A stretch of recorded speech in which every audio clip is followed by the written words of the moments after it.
Hello, Interconnect sales team. This is Phil. Today we're going to talk about Crimp interconnect systems, talking about Crimpflex's place in the market, and begin to understand how we've been successful. First thing we want to talk about is market share. This statistics are based on our place in the printed electronics industry, membrane switch. When we incorporate FPC, flex cables, our percentage goes down, but certainly for the membrane switch industry, it became important for us to understand where we were and why we were successful.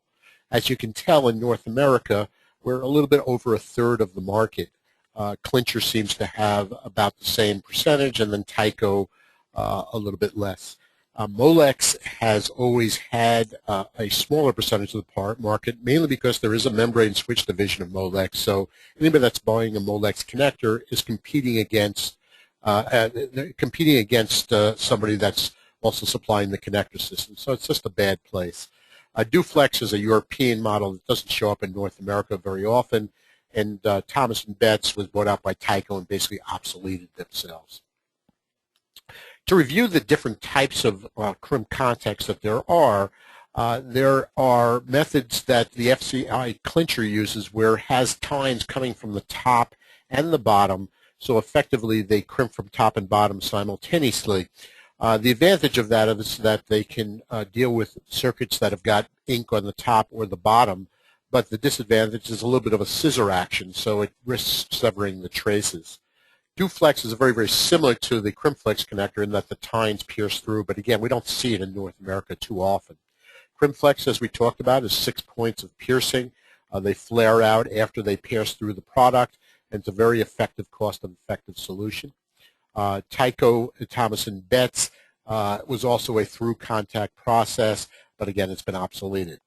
When it comes to the Tyco and the Molex version that we want to pay attention to, they have a process where it goes around the conductor.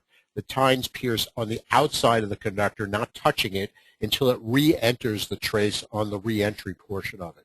The system works very well. I won't denigrate it, but certainly it's a more complicated system and involves some very unusual setups of their crimping machinery.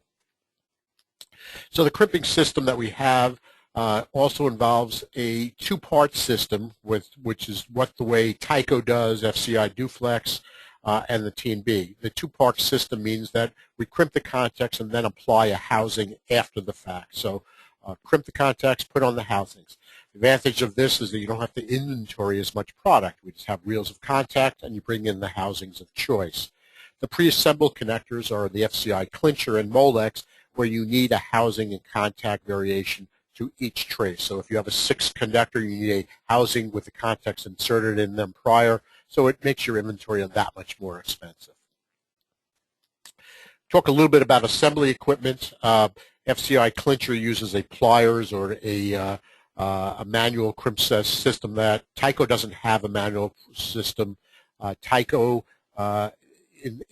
we'll talk about it a little bit more when we get in the automated equipment, but Molex does have an automated and manual system as well as Crimpflex.